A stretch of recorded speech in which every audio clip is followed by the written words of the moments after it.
today is modes of hormone and modes of action. Do you have any question regarding my first lecture?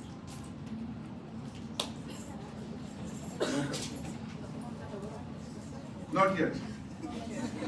Okay. So we'll talk about these. Let's. Methods used for hormonolysis. Now we are talking about we know what hormone is, but we just want to know what are the methods with which we can calculate and we can know the hormones, what is the chemistry of the hormone, quantity of hormone, and the chemical composition of hormone. So we'll talk about that. So it's a laboratory method to detect and quantify concentration of a hormone in a given sample. It could be blood, it could be urine, it could be saliva. So this is how what we do. The characteristics of good assay method is it must have sensitivity. What we are measuring, it should measure that. Specificity, repeatability, reproducibility, validity, and stability. The tissue must stay biosulfate. So these are the things. If we are talking about the chemical structure, and it is present in a very small, minute quantity. So if we are just isolating it, we should know whatever the procedures there. It should be very specific. It should be sensitive. What we are measuring, it should be measuring that, and the process should be easy and repeatable. It should not be, if you follow the steps, it should be always be repeated. It is reproducible. It should be, you should follow it again and again, and should give the same result. And reliable it should also be reliable. Whatever, there is a validity is important. Whatever you are, every time you follow the process, it will give you the same result. So it should be valid. And stability is important because sometimes we are using tissues and the samples, so it should be stable. The process should be stable. There should not be many issues related to some hazards, including that. Say, for example, we should not be using the radioactive substances. So safety is also important. Security is also important. So we'll talk about that, and I'll just give you a small window here, how we have moved from the biological assay to chemical assays and immunological assays. Then finally, the gold standard is ELISA. So ELISA is the gold standard. I think in your biochemistry people have discussed these things. So this is today. Alhamdulillah. So my life is easy now. In biological assay, we are interested that what the hormone does. This is the initial part, and then we talk about whatever the hormone we separate. We are interested to know that what is the biological effect of the hormone, and this is very, very valid today also. Let me give you an example. 1921, insulin was separated. Before that, and insulin was after separation of insulin, then we used to give pork insulin, sheep insulin, horse insulin to the human beings because there are some variation of the amino acids. But it caused a lot of immunological reactions, and then came the humulin because the recombinant DNA technique started, and then we started producing the human insulin exactly the same, and that is out. But before that, still it is applied that when the insulin was separated, we just wanted to know that how the insulin is working. The function of insulin is to decrease blood glucose level. So this is the biological assay, this is the biological method of testing insulin, that how insulin is working. Whatever the sample is given, you separate the insulin, and then you just use that insulin to see that how much,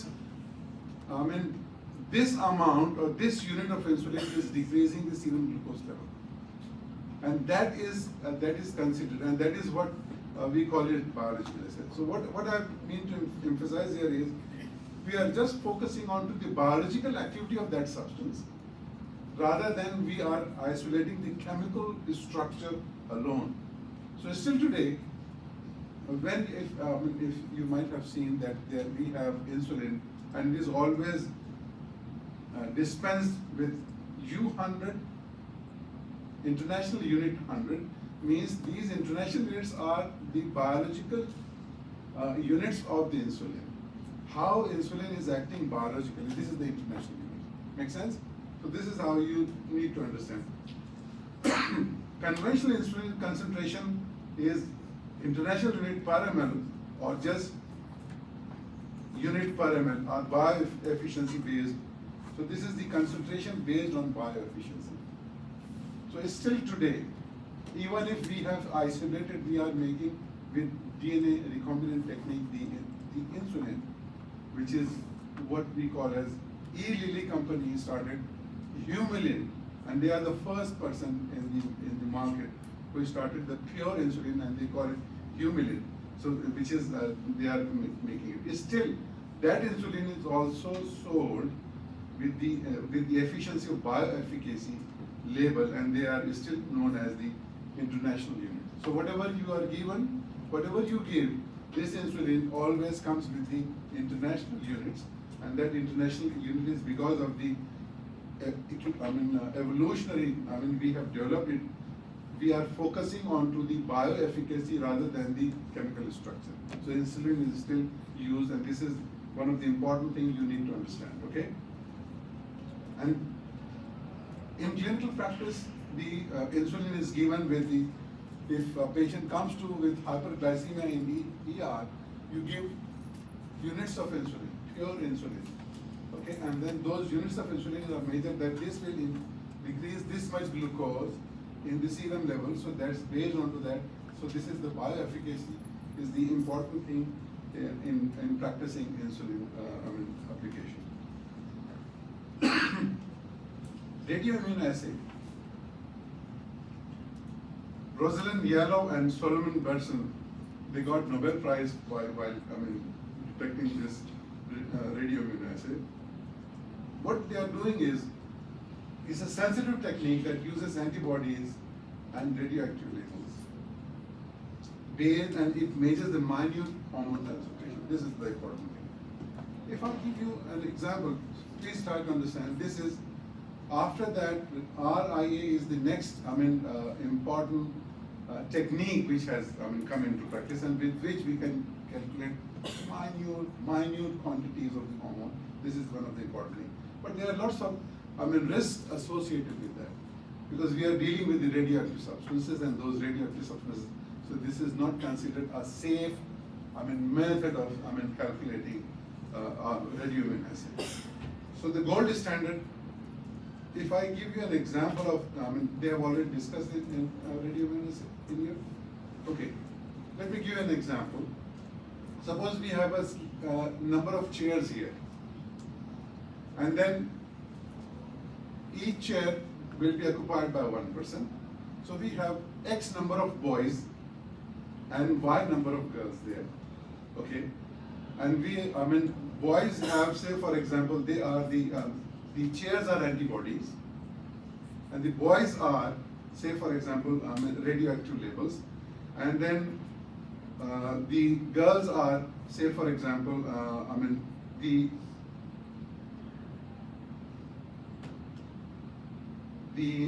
actual hormone. Okay, so what we have to say, if we allow them to come and sit here, so it depends on the number of antibodies, and each antibody, each chair will only one person will be sitting here. Okay, if the boys are which have radioactive labels, if they sit here, means the X amount, Y amount of girls, the number of girls are less.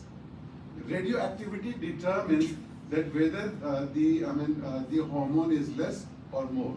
So this is a relative, I just gave you an example. So this is how it goes on. But this is no more used. And now we have come to the gold standard, which is enzyme-linked immunoassay, ELISA. There are 3 techniques of ELISA. The most important technique which is being used here is the sandwich technique. They have talked about that?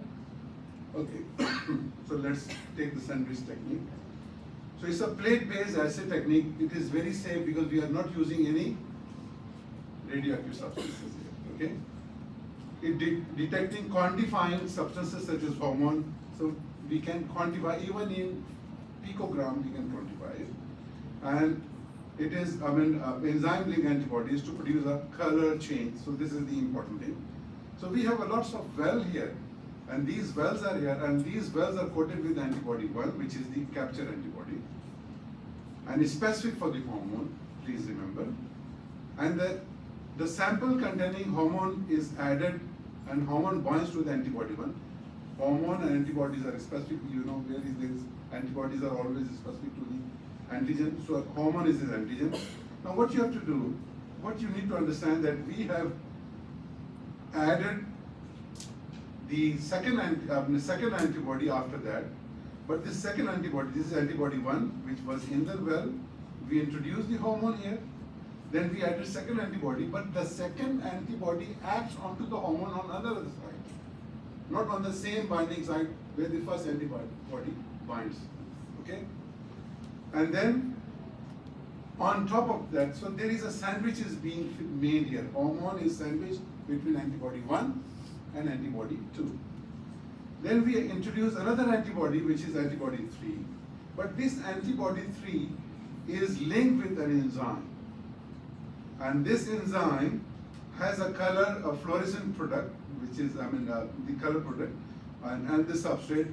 Once this enzyme once it is linked with the enzyme, with the antibody 2, then it changes the color code.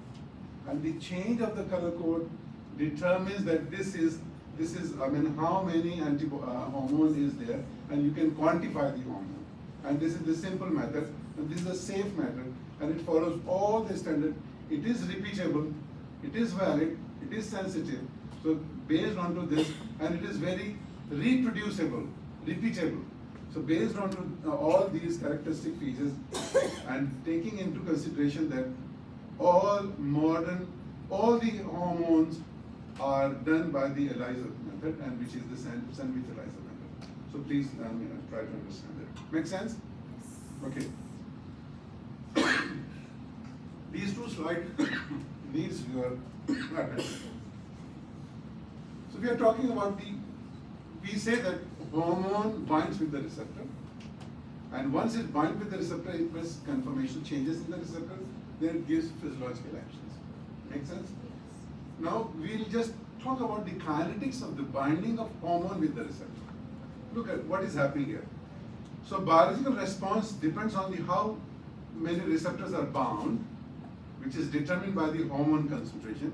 So this is H is the concentration of hormone, okay, and R is the concentration of receptor. I'm here, okay, and if you remember the chemistry law of mass action, okay. So with this is reversible. Then this is the hormone receptor complex is formed. So hormone concentration, receptor concentration, and then hormone receptor complex is formed. Okay. If we want to know the association constant, then we can we can determine that. So this divided by these 2 will get the value of the association constant. Now just look at this. What we mean here, I'm sorry.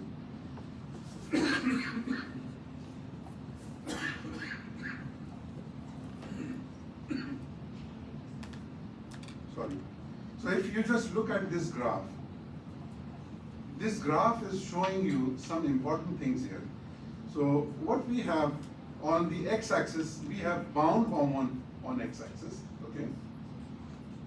And on the y-axis, we have bound divided by free hormone. So try to understand that, okay? So x-axis has bound hormone, okay, and y-axis has bound divided by free hormone. Now you can, by looking at that, you can see that if the plot is here, if the bound hormone is here, what does it mean? And if I draw a bound hormone here, so what is happening here? If I draw three lines, say for example, this is the one line. If I'm drawing another line for another hormone here, and I'm drawing another line for another hormone here. So what is the difference? It means there is change in the bound hormone, affinity change. If the change in the bound hormone means change in affinity. If and based on to the affinity, we can calculate that how many hormones are, what is the affinity of the hormone with the with the receptor, and how it is effectively bound with the receptors. If I just go here and then go to the next slide.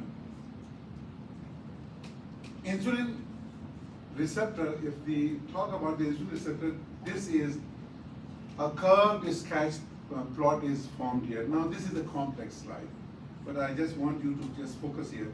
So what happens if we just take insulin and look at the binding of the mechanics of the binding of insulin with the receptor, then we say that there are two are formed here. We received two such graphs. One is graph A1, K minus KA1, and the other is K2. And if you just make them together, we'll get a curved plot. Make sense? So it means one receptor population, which is K1, has the high affinity, and the K2 is the low affinity. Are you with me? This is high affinity, this is all low affinity. But the combined effect is the negative cooperativity. What is that? It means if it binds with this receptor, high affinity, it will also cause decreased affinity of the nearby unoccupied receptor. That is the reason why we are getting two bindings and two, we can say sketch plots. And that is how what we call as negative cooperativity.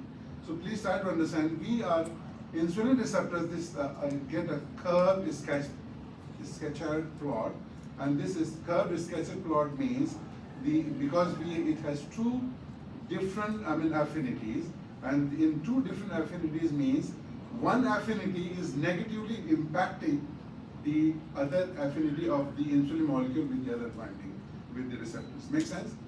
This is the insulin curved sketch plot. The rest, communication, cell communication. Either we talk about paracrine or autocrine. These things will be repeated in all the, from now onwards. You will see these slides again and again in all the hormones, so don't worry about that. So what is happening here? The mechanism of nitric oxide is a paracrine signal.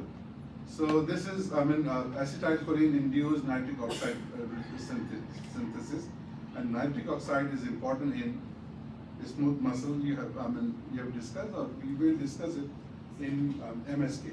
So don't worry about it. So this mechanism is, how the nitric oxide is being produced. So this is all the second messenger system and all these taking place.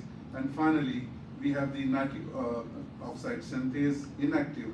Once the increased calcium level, intracellular calcium level increases, converts it into from inactive form to active form, and then arginine converts forms the nitric oxide in after the conversion of nitric oxide into citrulline and nitric oxide, and then nitric oxide is needed for the smooth muscle relaxation.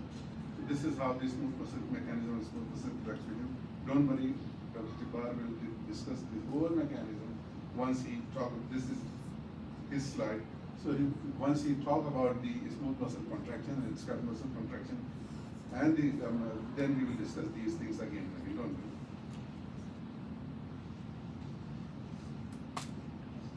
This this is the second messenger systems.